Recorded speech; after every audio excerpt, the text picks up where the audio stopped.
Good afternoon. Welcome to my presentation on the 3 basic financial reports that every business should have. My name is Zimmerman, and I'm a business advisor with the Washington Small Business Development Center. Here at the Washington Small Business Development Center, we support small business owners in their business and educational needs that they would have, supporting them through their life of their business. So for today, what we'll learn to identify the 3 basic financial reports that are used to understand our businesses and how it operates. We'll understand who the users of these basic financials are and understand how to use these reports so we can maximize our resources, so we can take advantage of opportunities and pivot away from risk. All right, you need assets to win. In business, those assets that we use to start a business is called capital. So an asset is anything that will bring future value to your business. An example of an asset would be cash, computer, piece of equipment, building, real estate of some kind. And so where do you get those assets? Where do you get that capital? 3 areas you can get that from. 1, you yourself as a small business owner can contribute that capital. The second place is you can borrow the capital. You can go down to the bank, take out a loan, and borrow funds to invest in your business. And the third place you would acquire capital would be by engaging with a partner and asking for them to invest in your business in exchange for a share of the profits.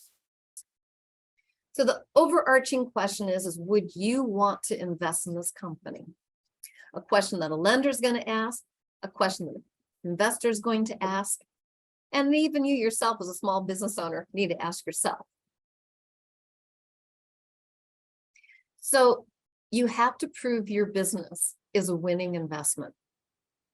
Well, I was preparing this presentation, it was preseason football time.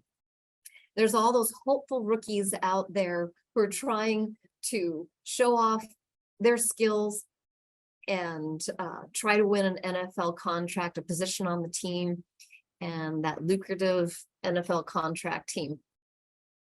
So part of that process, all the prospective rookies go to the NFL Combine, and they go through a battery of drills to show their prospective resume. So the NFL teams will want to look at them, offer them a contract and the opportunity to try out for their team.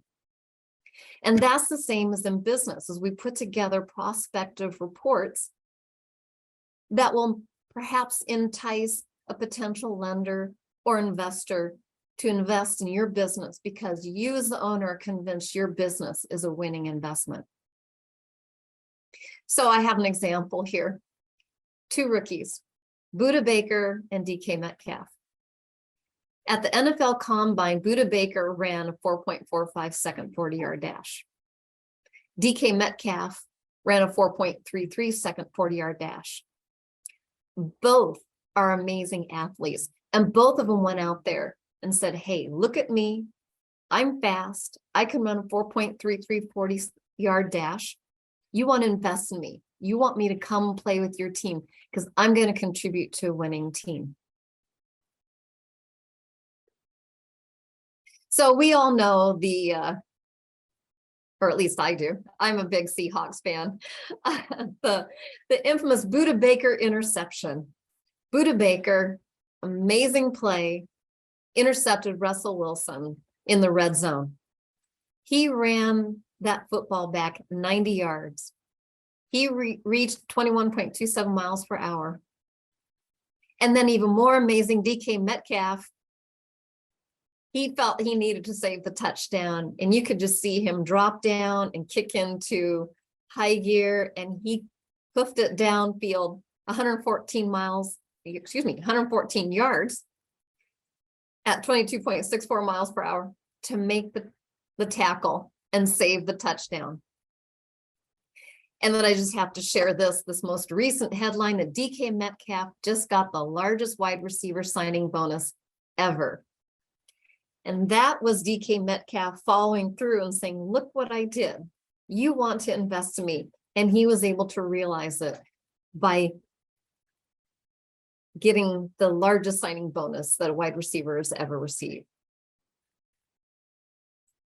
And sorry, I couldn't put the clip in there for it, so I had to do a shutter of the pictures. So those 3 reports that we use to prove that your business is a winning investment. Those 3 basic financial reports that potential lenders and investors will use to evaluate your business's health and viability is the balance sheet, the income statement, and the cash flow statement. And so what are the users looking for?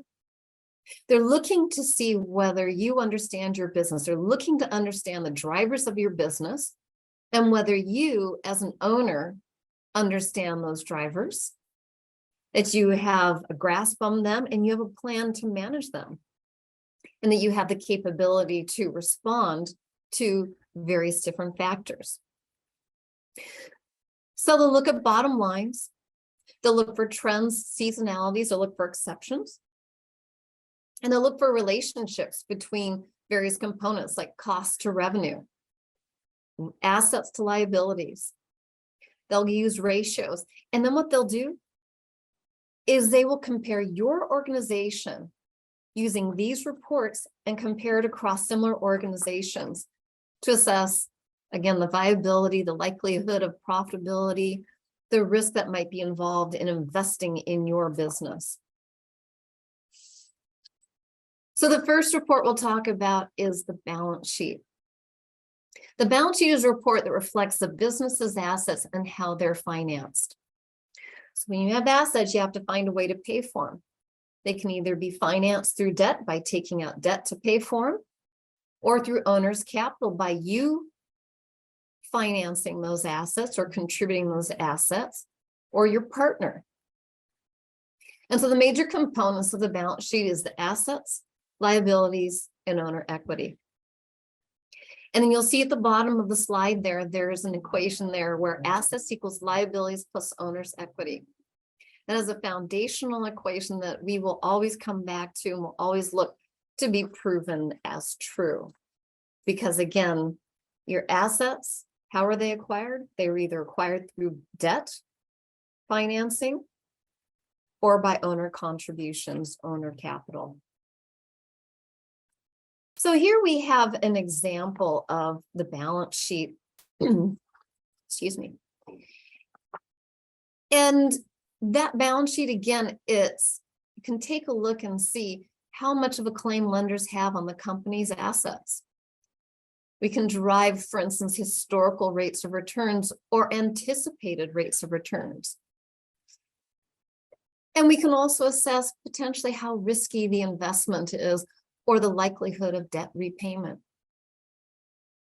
So anytime that we take a look and look at any reports, is we usually start at the higher level and then we work our way down into the details.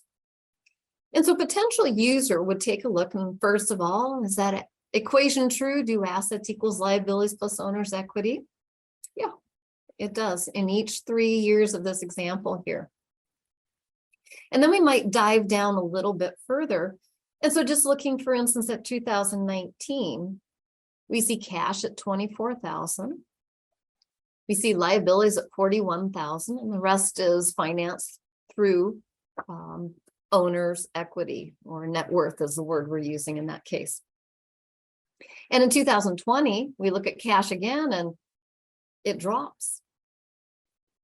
And then we look at liabilities, and liabilities jumped from $41,000 to $128,550. Now that's an interesting trend. Why did cash go down and why do liabilities go up? That will be a question that a potential lender or investor would ask. And good or bad, what's really important is you need to have an answer. You need to know, you need to be anticipating those questions and need to know and have a good explanation. And then most importantly as well too, is to let the users know that you have a plan. Because that is what will inspire confidence in you and your company, is that a potential lender or investor is looking to see, do you have a grasp of your company? Do you understand the drivers? And then do you have a competency of an ability to manage these factors so that you can create a winning company or winning investment? So the next report that we'll talk about is the income statement, and that is the one that most of us are familiar with when we get into business to make money, right? And that is a report that shows us our net profit. This report reflects the operating activity of the entity over a given period of time. And those components we look at are revenue, expenses, and net profit.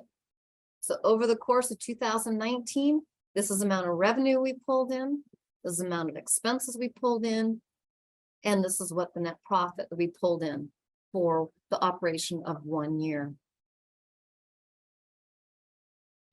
And of course, here we go. We have an example here. And we can use this statement here to, again, look at profitability. We can drive operating efficiencies or inefficiencies. We can look at productivity. So again, when we look at reports, we will start at the high level and then we dive down deeper, following our curiosity further and further to look at the detail. So for instance, looking at 2019, going to the bottom line, we get net profit of $26,000. Great. And then we go to 2020 and wow, shocker, we've got brackets there. We're at a loss. We have a loss of $92,000. And that's a huge swing from 1 year to the next. And so the first question is going to be, what happened between 2019 and 2020? And then we'll dig a little bit further into the components. We might take a look at revenue. We can see revenues at $325,000 and it drops $190,000. Significant drop, almost half. Our revenue dropped. Then we can look at expenses, and just looking at our expenses across the board, they relatively pretty much stayed the same. Small little drop in 2020, but it only dropped by about $6,000. It didn't drop nearly as much as it did in revenue. And so then maybe we'll dig a little further into revenue. And then we look from 2019 to 2020. And this is an example of a wellness spa. We see that we had some revenue in 2019 for massage therapy, but it dropped down to nothing in 2020. And so what's happened there? Why did massage therapy drop to zero revenue for the year 2020? So again, an example of the type of questions that are going to come up by looking at this report. And these are the types of questions to anticipate when you're building your business plan and looking to approach potential investors and potential lenders. And so the final report that we'll talk about today is that statement of cash flows. This report is a little less conspicuous here, but it is so important. A lot of times we think, oh, well, profit equals cash. And that's not true. Profit does not equal cash flow. So here in the statement of cash flows, what we're looking to capture is we're looking to summarize the amount of cash inflows and outflows from our business during the course of a period. And so we're looking for what sorts of cash inflows and outflows came from our operations. We'll look to see the cash inflows and outflows in relation to the investing function of our company. And finally, the cash inflows and outflows associated with the financing of our company. And as we move to this next example, I think it will hopefully clarify things a little bit more as we dive into more detail of the cash flow. So the statement of cash flow, quite often a user will use it to assess the liquidity of a company. And so the more liquidity of the company it has, there's good and bad, but that usually implies that you can pay your bills. And there's this quote that I have on there on the screen. You can see, we say all the time in business, cash is king, cash is king, cash is king. Because you need cash to pay the bills. You need cash to pay your employees. You need cash to purchase inventory for you to resell or manufacture as part of your business. And there is this quote, and I'm going to mix metaphors at this point. We're going to talk chess at this point. But the quote goes, cash is king, but flow is queen. And you can't win a game without a queen. You need cash flow. So let's go ahead and dive here into the statement of cash flows here and look at the three different components. The first component is the cash flow from operations, and quite often we'll start with net income. And again, to reinforce, net income does not equal positive cash flow. Quite often there are non-cash components. So for instance, if we sell our product to our customer on credit, we can report the revenue, and yet the cash hasn't come in yet. We won't realize the cash until the customer finally pays the bill. And so when we're looking at cash flow from operations, again, we'll start with net income, but then we'll add or subtract those non-cash items that are going on. Now, the third component is cash flow from investing. And in this particular example, there was nothing in the investing function of our company. But in this section, that's quite often where we'll talk about, for instance, the purchasing of equipment. So when we're purchasing equipment, quite often we'll finance it. And so we can either have cash go out the door or we actually pay in cash for the piece of equipment. That doesn't show up in the income statement. And the next section is cash flow from financing. And that's where, for instance, if we take out a loan to buy that equipment, or we go to pay back the loan, that's not captured in net income or our income statement, but it's cash out the door because we're making that loan payment on that piece of equipment. A couple other examples on cash flow from financing is on the owner's side. If an owner was to contribute additional capital, additional cash, or additional assets, it would be reflected here in the cash flow from financing. If an owner were to take a cash draw from the company, it would also be reflected here in that cash flow from financing section. And so hopefully you can see here in this example here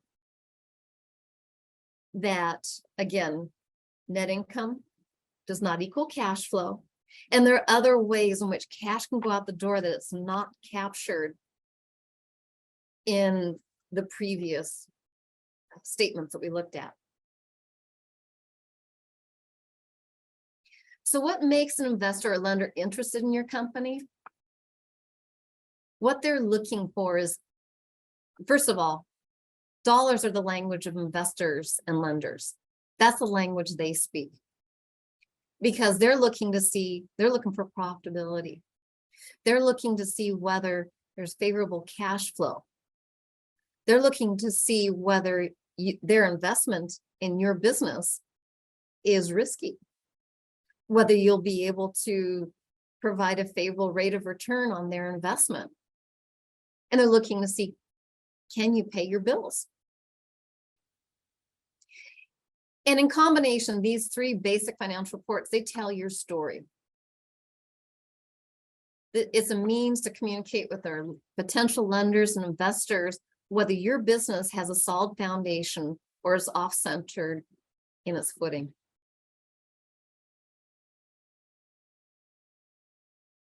So how do you find that solid foundation to win at the game of business? First and foremost, know your financials. That was what we spent our time together today learning about, is our financials. So know your financials. The next piece is then to focus on your financial well-being. Get that solid foundation. And then to have a plan to maximize your resources and minimize your debt. We talked about the various questions that might come up when looking at and reviewing your prospective financials. And then the last piece of advice that I would give is, first of all, to establish a relationship with an advisor who you trust, and build that relationship now before you need them. And then when it comes time, reach out to that trusted advisor. Look to them to help you understand your financials so that you can control the narrative and tell your story. So you can manage your business and position yourself to take advantage of opportunities. Because if you don't know what assets you have, it's really hard to take advantage of opportunities.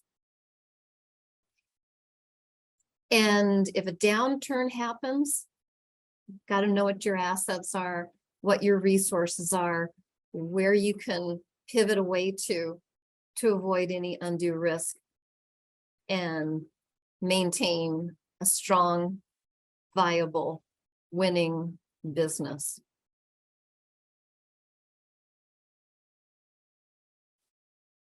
So thank you to the BizFair for this opportunity to speak to you. And thank you for your time and attention. So here at the SBDC, again, we offer no cost, one-on-one confidential advising for small business owners. We have locations throughout the entire state, all the way from Whatcom County, Bellingham, far south as Vancouver, all along the I-5 corridor, and as far west as onto Olympic Peninsula, and as far east as the eastern Washington border in Spokane. We have locations throughout the state. And so if you're interested in any services with the SBDC, you can reach out to our Center for Business Resilience. There's our website there at www.wsbdc.org. Or you can either call at that 833 number listed on the screen, or send an email to washington@wsbdc.org. And they'll sit down and talk with you and hook you up with the advisor that will best suit your need. So for me, again, my name is Ann Zimmerman, and I'm the Pierce County Business Advisor for the SBDC. I'm located here in Tacoma, and you can reach me at ann.zimmerman@wsbdc.org or at the phone number on the screen. So thank you again for this opportunity to speak. I wish you all well, and I look forward to connecting with you.